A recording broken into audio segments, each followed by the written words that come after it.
This is Dr. Bob Reese, Program Director for Health Psychology. And what was your first research project? Well, my first research project actually started before I got into academia.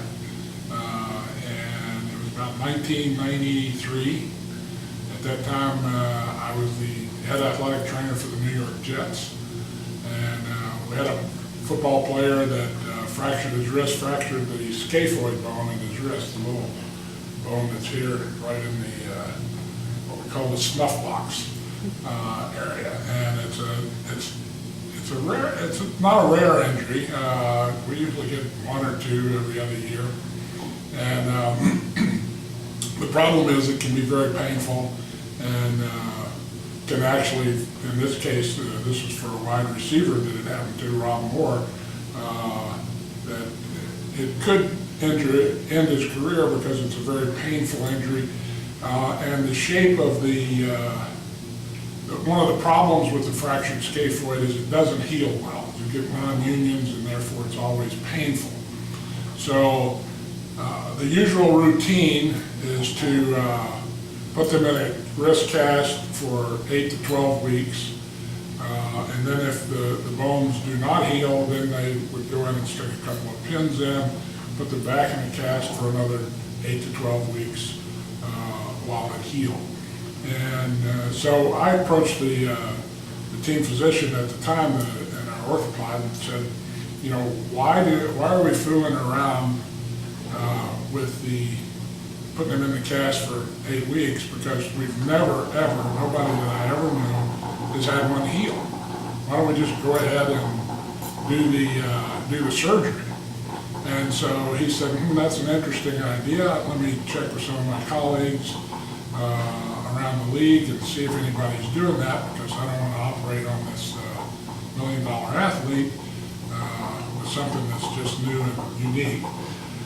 So in the meantime, I already had a relationship with Rob Moore, and I was into hypnosis. I had been studying hypnosis for several years, and I worked with players for some pain management and for some accelerated healing. And Rob was one of the players that was very good at visualization and so forth. So I said, well, while we're waiting for the doctors to do this, let's go ahead and start visualizing it healing. And so I put him into hypnosis, and I always use some type of anchor. So in this case, we decided that he would take an aspirin, and he would have people in there to help heal the fracture.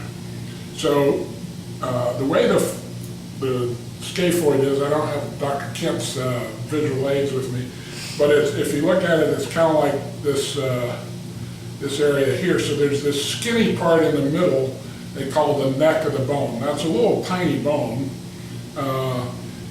and the blood supply to the bone just comes in. It has one artery, just comes in up at the top.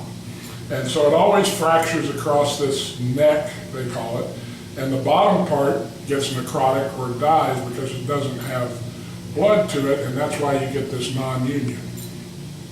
So what we decided we would do is I went into the anatomy book and drew up a scaphoid and showed where the thing was, showed where the fracture was, and then drew an auxiliary artery down to the lower part of the bone. And so I had Rob, took him into a hypnotic trance, and I said, okay, so we're going to have somebody in there to help build this artery. And so he had decided that he wanted the Ewoks from Star Wars fame to be in there. And so we decided we'd put in 100 Ewoks and then work in 2 shifts of 50 each, 12 hours a day, building this auxiliary artery. So I had him imagine putting them into this aspirin that he took, and then they would go to work. And then in trance, he said, oh, but we need a foreman. And so I said, okay, who do you want to be your foreman? And he said, well, Chewbacca. So we did the same thing. We shrunk Chewbacca down, put him in another aspirin, and he took that aspirin. And so he had these Ewoks in there working on building this auxiliary artery. Then, 3 or 4 days later, the surgeon came back and said, okay, we're going to go ahead and do the aggressive surgery. And so I got Rob in, and he agreed to go ahead and do the surgery, but he said, but look, before we go, you got to feel this, Reese. He said, so he put my finger on the snuff box, and you could feel a palpable pulse. And if you do that ordinarily, you're not going to get a pulse there. So I made the doctors do it, and the team physician, the orthopod that knew that I was into hypnosis and knew what we were doing with this, because I cleared it all with him beforehand, just kind of laughed and kind of rolled his eyes. The young orthopod that was there as a fellow was saying, well, he must have dislocated an artery or something like that. And we said, well, okay, we'll see. Anyway, so they went ahead and did the surgery. So then we did another session where we just shifted the Ewok's jobs to help heal the fracture faster. So bottom line is that it normally would take 14 to 16 weeks for the fracture to heal with the pins in it, and in 8 weeks we had all but one little tiny spot that was healed. So we cut the healing time down for the injury almost 50%, and so the orthopod that had talked to the hand surgeon out with the Indianapolis Colts, who had done a couple of these aggressively, had suggested, well, why don't you write this up as a case study? So my first formal research project was a case study that I wrote up and submitted to a journal at the time, Athletic Therapy, and it's in the Athletic Therapy. It's one of my publications now, and the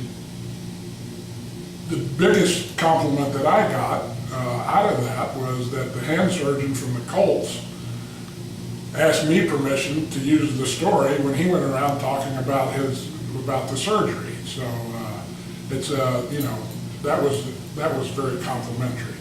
But it's a little bit off the path. It does show kind of the track that I got in to get into psychology.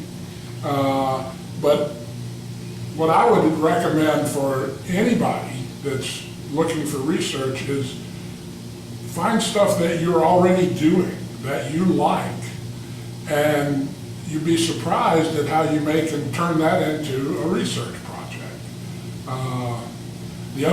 The other piece of suggestion or advice I can give you is that I was about 45 years old then and just starting my master's degree, so you're never too old to learn either. So thank you.